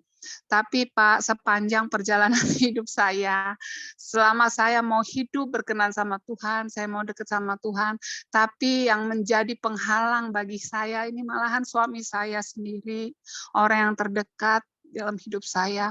Kadang saya sampai menangis, Pak, bagaimana caranya, Pak? Sementara saya pengen hidup berkenan sama Tuhan, tapi suami saya selalu menghalangi. Dia jijik dengan tingkah saya. Dia selalu bikin ulah, Pak. Matiin TV, besarin TV, pokoknya segala macam, Pak. Minta tolong, Pak, gimana, Pak, solusinya, Pak? Terima kasih, Pak Wiknyo. Ibu, sebenarnya kasus seperti ini banyak, Bu. Banyak sekali. Iya, Pak. Jadi, itu bukan tanpa sebab. mungkin dulu tersandung dengan orang Kristen, bisa jadi. Apapun masalahnya memang itu terjadi, Bu. Nah, Ibu harus mengerti, Ibu yang harus jadi berkat. Artinya apa? Kalau dimarah-marahin ya Ibu diam aja. Anggap aja anak kecil itu loh, Bu, yang nggak ngerti apa-apa. Anak kecil kan banting ini, banting itu. Ya, namanya juga anak kecil. Gitu, Bu. Supaya Ibu nggak usah diambil hati sampai depresi atau apa. Jangan. Anggap aja seperti anak kecil gitu. Nanti suatu hari, kalau dia mengerti, dia berubah. Meskipun nggak akan cepat, nggak ada perubahan secara instan. Yang penting Ibu jangan ribut. Ibu harus tenang aja, sabar. Biar suami Ibu lihat, oh, dia berubah nih, gitu. Nah, kita nggak bisa nuntut orang lain untuk berubah, tapi kita bisa merubah diri kita dulu. Itu dulu, Bu. Ya, kalau itu, kalau detailnya bisa panjang, tapi intinya itu dulu. Kita rubah diri kita, karena keadaan begitu, ya Ibu sabar aja, anggap aja anak kecil, ngomong apa aja ya sudah, nggak usah sakit hati gitu, Bu. Udah 20 tahun lebih, Pak. Saya selama ini juga memang diam aja, Pak. Iya, Pak. Kalau menurut Pak Wiknyo memang saya harus tetap diam, mau Tetap saya diam, Bu. Tetap diam. Ya. Benar. Nanti Ibu hubungi saya lewat WhatsApp aja, Bu. Iya, Pak. Ibu kan sudah punya kan WhatsApp saya kan? Ada, Pak. Ya kan, ya. Oke, Bu. Ya, terima kasih Pak Acu. Kita berdoa untuk Pak Acu juga nanti ya, supaya suaminya ditangkap oleh Tuhan dan kembali kepada Tuhan, dan akhirnya Pak Acu dan keluarga mendapatkan damai sejahtera. Iya, Pak. Terima kasih. Ya, nanti. Ya, Bapak Ibu yang lain mungkin silakan, masih ada waktu sampai jam 9, Pak ya. Sampai jam 9. Ya, nanti ya jam 9 nanti kita masih ada sekitar 20 menit lagi. Mungkin silakan. Ayo Bapak Ibu sekalian, mungkin ada yang mau bertanya. Monika mungkin ini, Bu Monika atau Ibu Helmi Panjaitan, Pak Rudolf Santuri, ada yang mungkin yang dari jauh-jauh, mungkin Pak Damai Dalio, Ibu Riana Kulmala, silakan Ibu Ingrawati Citra Harja, Ibu Kristina itu, ada Ibu Kristina itu. Bu Kristina silakan Bu. Ya, Bu Silvi. Shalom Pak Wiknyo. Shalom. Ya, malam shalom semuanya. Saya ingin bertanya Pak. Ya. Lagi gembala di mana saya bergereja lagi. Bukan saya bilang saya sudah benar gitu Pak ya. Tapi kok keluarga hamba Tuhan ini seolah-olah mereka tuh gini loh Pak. Kita ini kan sudah jadi jemaat gitu ya kan. Ya. Terkadang kita maunya kalau ada apa-apa itu harus katanya kan harus dibicarakan gitu, ngomong baik-baik. Sorry, bukan saya menjelekkan hamba Tuhan Pak, hanya pengen bertanya aja. Ya. Terkadang dia memutuskan segala sesuatu itu menurut dia benar, nggak dibicarakan. Salah satu kita ada ucapan syukur gitu ya Pak ya, Desember kemarin. Terus ini anak Tuhan ini jarang ke gereja gitu Pak, jarang ke gereja, paling bisa dihitung tangan lah. Tapi giliran waktu memimpin pujian untuk hari ucapan syukur itu disuruhlah jemaat yang tidak bisa melayani tadi. Nah, otomatis seolah-olah kan itu mempermalukan jemaat, Pak. Itu menurut saya ya. Tapi nggak tahu nanti kalau menurut Pak ini seperti apa. Terus apa-apa itu umpamanya untuk bantuan nih, dia langsung katakan, oh ini kita perlu ini. Coba itu jemaat itu apa pokoknya dia selalu yang seperti Pak Wiknyo katakan ya waktu kita Bible study itu ya. Ya. Menurut terus baru-baru ini langsung dia katakan begini. Menurut saya suatu organisasi kalau dianggap satu jemaat dia akan mengikuti ibadah itu rutin lah ya Pak. Kalau dia setahun ibadah satu kali itu kan bisa kita katakan bukan jemaat lah ya, hanya dia mungkin ya simpatisan gitu menurut saya. Pengamat. Tapi ujungnya dia bilang, dia kan belum pernah mengundurkan diri, Bu. Nah, sementara kita pengurus di sana, Pak. Lah, menurut saran Pak Wiknyo nih, seperti apa ya? Kayaknya sudah nggak sejahtera begitu, Pak. Sementara kan kita ini nggak mau dibilang nanti GJJ gitu, Pak. Gereja jalan-jalan gitu kan. Jadi, tolong sarannya sudah enek gitu loh, Pak. Maksudnya dalam arti ujuk-ujuk. Ya, kira-kira saran Pak Wiknyo untuk saya pribadi nih.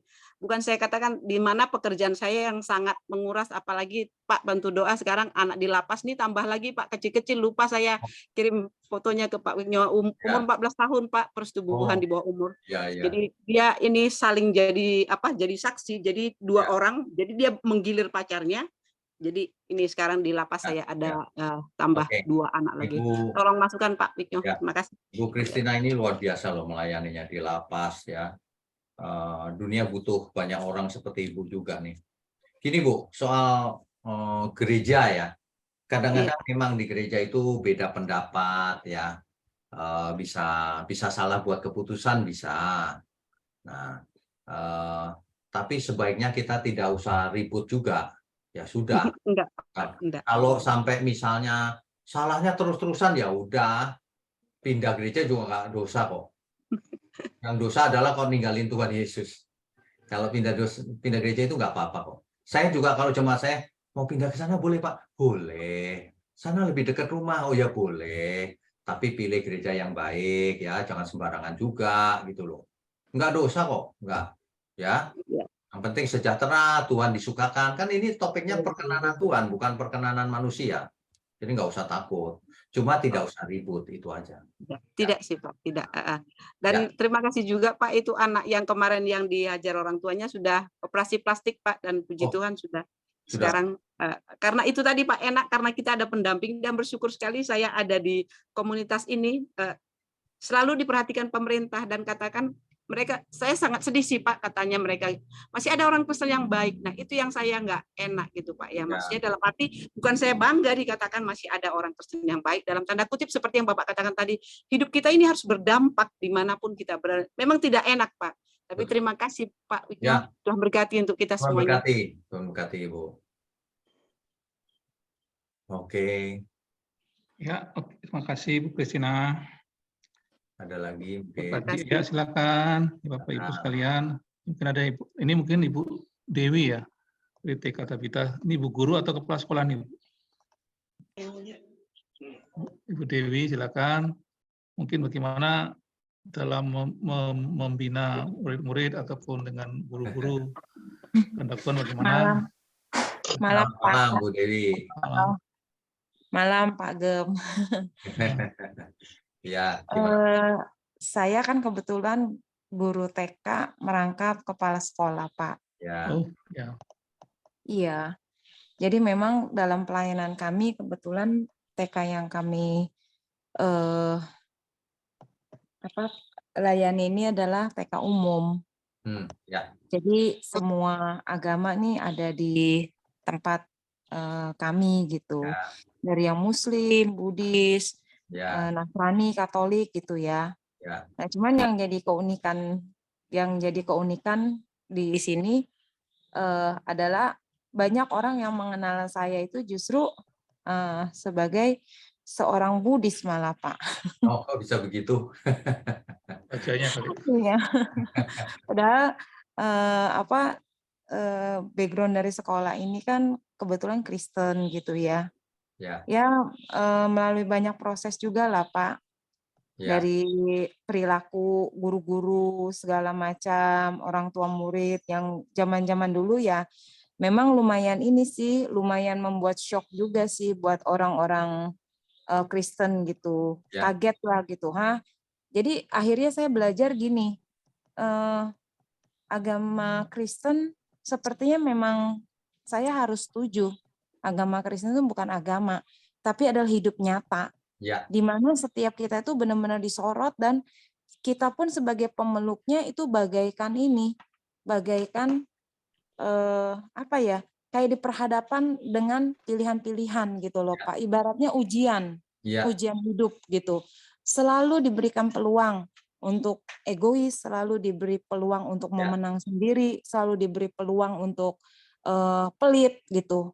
Itu diberi peluang seperti itu. Tuhan sengaja gitu. Sebenarnya Tuhan tuh sengaja menjerumuskan kita tuh ke situ. Tapi kembali kita itu disuruh pilih gitu. Mau mana yang kita jalanin gitu. Nah, melalui proses yang panjang, kebetulan sekolah ini kan berdiri dari tahun 2004 ya Pak ya. Memang banyaklah buah-buah pelayanan dari sekolah kami ini banyaklah. tanpa perkataan yang mohon maaf dari agama lain gitu. Tiba-tiba ketemunya tuh dengan kami tuh di gereja, sampai shock juga ya karena dari apa tahu gitu ya. Gitu. Nah, seperti itu gitu. Dan apalagi sekarang udah banyak yang ini gitu, sekolah beralih gitu dari sekolah Kristen ke umum. Semakin ini, cuman yang sekarang saya jadi agak menggelitik di hati saya, kenapa saya sekarang dikenalnya sebagai seorang ini ya gitu, maksudnya bukannya sebagai seorang Kristen gitu ya, tapi justru banyak orang tuh menilai saya tuh, Bu, maksudnya kebaktian di mana gitu. Kalau saya kasih tahu, oh saya di sini, oh saya pikir Ibu Buddhis gitu, karena beda. Jadi saya jujurnya saya sedih ya mendengar pernyataan ini ya. Sedihnya apa? Waduh gawat banget nih, seakan-akan orang Kristen itu gimana gitu loh Pak, arogan banget, ngomongnya tuh wah Tuhan, Tuhan, Tuhan, tapi perilakunya nggak ada. Jadi gue setuju banget dengan omongan Pak Wiknyo dan juga tadi ada yang bersaksi ya, yang ingin memenangkan keluarga, nggak usah repot-repot lah, perilaku aja tunjukin, itu yang paling tajam, itu yang paling ampuh, itu yang paling mujarab gitu. Terus ke tetangga sekitar juga buka, celik mata kita tuh harus celik gitu loh, harus benar-benar dibuka. Kita banyak kok peluang kita untuk berbagi. Mungkin kita tidak usah bagi uang gitu. Dengan memberikan beras atau gula 1 kilo itu memberi dampak gitu loh. Gitu aja sih Pak, gitu. Terima kasih buat kesempatannya Pak. Selamat malam. Bu Dewi di pendidikan itu umum itu justru bagus, Bu. Ketika dari semua kepercayaan ngumpul di sekolah, dididik karakternya, Bu. Biar ya, banyak orang tahu, oh karakter berdasarkan Alkitab tuh begitu. Gitu. Iya, benar Pak. Itu memang, efektif. Iya, memang goalnya sekolah kami itu udah terkenalnya itu pembentukan karakter. Hanya puji Tuhannya gini loh Pak, nggak menyangka ya anak-anak kecil gitu itu tulisannya tuh bisa cakep gitu. Tulisan kalau kita kan mengajarkan, sebenarnya saya mengajarkan tulisan sambung sih tujuannya untuk menterapi ya, menterapi diri sendiri, untuk disiplin. Tapi akhirnya mereka jadi tulisannya bagus, bacanya lancar. Akhirnya saya bilang itu bonus lah gitu, bonus dari pembentukan karakter gitu. Itu aja sih Pak. Mantap tuh, puji Tuhan. Terima kasih Bu Dewi. Sama-sama Pak. Ya di sini Beni, ada boleh, Ben? Pak Andri ya. Boleh, Ben? Ya, bentar. Monik ada sebentar Monik. Ini ada Pak Andri sudah kasih raise hand. Silakan Pak Andri. Pak Andri. Silakan. Waktu 10 menit lagi ya. Oke, silakan. Baik, selamat malam Pak Wiknyo. Selamat malam Pak Andri. Ya, tadi saya tertarik ini Pak yang Bapak sampaikan bahwa tidak boleh punya keinginan lagi. Dan keinginan itu yang betul adalah keinginan yang sesuai dengan kehendak Tuhan.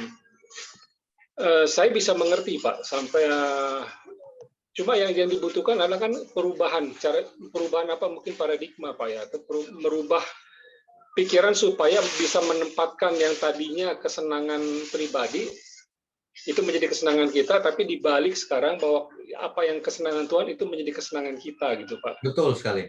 Nah itu kan perlu dirubah tuh Pak, cara kita berpikir, cara mungkin sikap hati kita. Nah pertanyaan saya bagaimana tuh Pak kira-kira untuk sampai ke sana Pak, untuk bisa berubah karena supaya bisa tune in gitu sama kehendak Tuhan. Baik. Kedua, satu lagi boleh Pak, satu lagi saya mau tanya Pak. Tapi saya jawab dulu, nanti saya lupa pertanyaannya. Oke, siap. Perubahan itu bisa terjadi hanya karena firman Tuhan Pak. Tidak bisa pakai teori apapun. Firman Tuhan. Kalau firman Tuhan dimengerti dengan benar, seperti perumpamaan sang penabur itu. Kalau firman itu ditabur dan dimengerti, maka hidup orang itu berubah. 100 kali, 60 kali, 30 kali.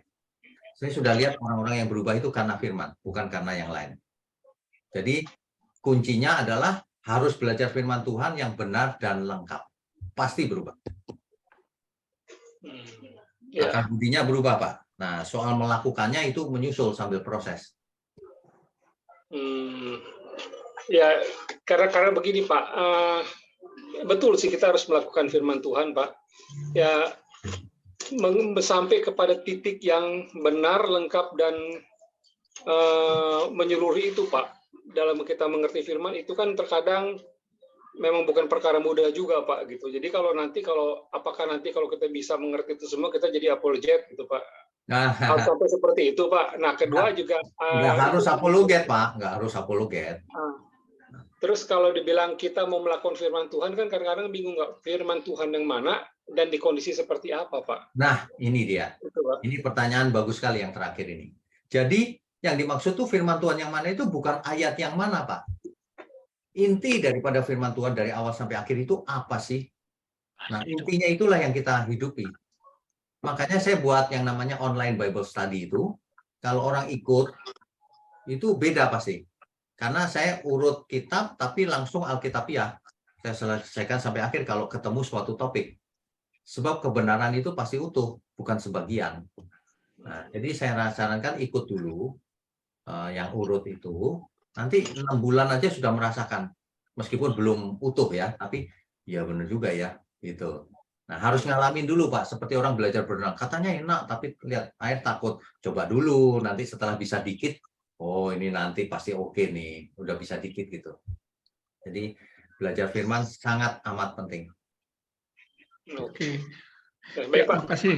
Terima kasih, Pak. Mas ini yang terakhir ya, Susmanik, ini guru sekolah minggu. Silakan. Oh, ya. Halo Pak, salam kenal dari saya. Salam kenal juga. Ini saya cuma mau tanya yang praktis-praktis saja ya Pak. Ya, oke. Jadi saya tuh berpikir gini, apakah ada tuh ukuran yang bisa digunakan bagi kita bahwa kita ini hubungannya akrab dengan Allah, gitu ya. Misalnya Abraham itu bisa berbicara dengan Allah. Abraham itu bisa bernegosiasi dengan Allah, kayak gitu ya. Sebagai kita sekarang di dalam manusia perjanjian baru gitu ya Pak ya. Bagaimana Pak kita bisa mengadaptasi itu ya? Oke, baik. Ini pertanyaan real dan sangat bagus. Bagaimana kita bisa mengalami hal itu? Oke. Ini tentu saja gini Bu, yang perlu dimengerti adalah Abraham itu tidak bicara sama Tuhan setiap hari, setiap jam, enggak. Selama hidupnya itu cuma berapa kali. Jadi enggak setiap saat juga bicara ya. Nah, bagaimana kita bisa begitu? Perkenanan Tuhan, balik lagi. Kalau Tuhan tidak berkenan, Tuhan nggak mau bicara sama kita, Bu. Kita harus berkenan, nanti kita diberi kepekaan. Contoh ya, Bu, contoh. Suatu hari saya mendengar suara loh, Bu. Itu, ambil. Saya ambil. Dan itu benar, sesuai dengan suara itu. Saya percaya Tuhan berikan arahan-arahan. Kadang-kadang lewat mimpi. Gitu. Tapi bukan kita ngarang-ngarang sendiri, jangan. Kalau nggak dapat juga nggak apa-apa. Gitu. Tapi kita harus peka. Ketika menghadapi orang pun kita tahu, ini ada yang nggak beres nih orang ini. Itu peka. Nah, kalau sudah soal kepekaan, nggak bisa diteorikan bagaimana meneorikannya. Makanya yang saya sarankan adalah ikut pendalaman Alkitab dulu yang urut. Nanti dari situ perubahannya dimulai. Gitu. Begitu, Bu. Nanti akan kita makin dalam, makin dewasa, Tuhan bisa dekat sama kita. Kita bisa dekat sama Tuhan. Sebenarnya Roh Kudus sudah diberikan sama kita. Cuma kitanya seringkali tidak peka. Padahal sudah ada. Nah, itu butuh latihan, butuh iman yang kuat. Ya. Ya, kadang-kadang kan kita anak-anak Tuhan kan kadang-kadang gini, Pak. Menerima sesuatu yang baik, perkataan yang baik itu menyenangkan hati ya, tapi banyak kali menerima perkataan yang tidak menyenangkan hati seperti yang Ibu tadi sama suami ya gitu kan. Kadang-kadang kan kita suka kepengen mau ngelawan aja gitu. Nah, kita mesti latihan, Bu. Nanti kalau kita udah dewasa gitu, memandang orang kayak gitu itu gini, masih anak kecil ini, meskipun badannya gede, udah tua, tapi masih anak kecil pikirannya. Jadi kita nggak kesal, udah tahu, oh dia nggak ngerti dia. Gitu. Iya. Itu Ibu catat nomor handphone saya, Ibu catat, nanti hubungi 0812. Udah punya ya? Tunggu, 0812. Apa saya baru? Berapa? 0812? 88. 88. 0702. 0702. 64. 64. Oke. Setiap malam setiap malam saya bagikan renungan malam yang cuma 5 menit sebelum tidur. Jadi Oh iya. enak gitu dengarnya. Ya. Terima kasih Pak. Ya. Segera WA saya, Bu. Oke, baiklah. Terima kasih Ibu Monik. Terima kasih, Be. Bapak Ibu, maaf, saya sampaikan maaf dari Pak Lukas Effendi. Beliau nggak bisa teruskan kesaksiannya karena terhalang dengan adanya gangguan sinyal di daerah. Beliau sekarang hujannya lebat, jadi itu mungkin mengakibatkan kita nggak bisa melanjutkan kesaksian beliau. Tapi beliau sampaikan salam dan kita berdoa bagi beliau supaya beliau tetap setia ya, karena beliau kan dari mualaf ya, dari Kristen jadi mualaf, jangan mualaf lagi nanti statusnya. Oke. Bapak Ibu sekalian, saya ucapkan terima kasih atas malam ini dan juga Pak Witno, tapi saya akan menyampaikan satu kesimpulan mungkin yang bisa kita dapat pelajari ya, bahwa ternyata kunci berkenan kepada Tuhan itu adalah kita haruslah menjadi orang yang rendah hati. Karena melalui rendah hati inilah kita dapat mencapai kesempurnaan iman ya. Dan kita juga bisa berkarya dan menjadi orang-orang yang hidup dalam kebenaran firman Tuhan dan menyampaikan kasih Tuhan. Dan yang terakhir bahwa di samping kita orang-orang yang dipenuhi dengan Roh, kita haruslah menjadi saksi-saksi Kristus yang menjadi surat-surat yang terbuka. Ya. Demikian firman Tuhan dan semoga ini menjadi malam ini menjadi berkat bagi kita dan menjadi suatu benih yang menjadi bertumbuh dalam hidup kita dan menjadi berbuah bagi kemuliaan nama Tuhan. Terima kasih Pak Witno, selamat malam dan Tuhan memberkati dan biarlah Tuhan memakai Bapak lebih ajaib dan lebih dahsyat dalam pelayanan selanjutnya. Dan Bapak Ibu sekalian dari manapun, baik dari Sabang sampai Merauke, ini ada yang dari Medan, ada dari Lampung, ada dari Papua, kami ucapkan selamat malam dan Tuhan berkati. Untuk menutup malam PA Revolution ini, saya minta mungkin, ini tadi slide sangat serius, menikmati acara ini, Ibu Ingrawati Citra Harja untuk berdoa. Mana Ibu? Mari kita menundukkan kepala untuk berdoa. Bapa di surga, kami bersyukur, kami berterima kasih pada malam hari ini kami dapat mengikuti pendalaman Alkitab bersama Pak Witno, sehingga kami dapat lebih mengenal lagi firman Tuhan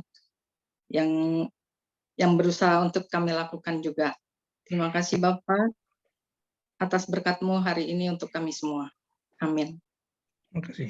Amin. Oke, selamat malam. Tuhan berkati semua. Sampai selamat malam. Terima kasih. Tuhan berkati. Terima kasih Pak Witno. Jangan bosan-bosan nanti Pak. Terima kasih Bu Anias, Elmina, Bu Dewi. Terima kasih Pak Witno. Anies, Pak Anies, terima kasih. Pak. Izin live ya. Iya, silakan Pak. Terima kasih Pak Beni. Terima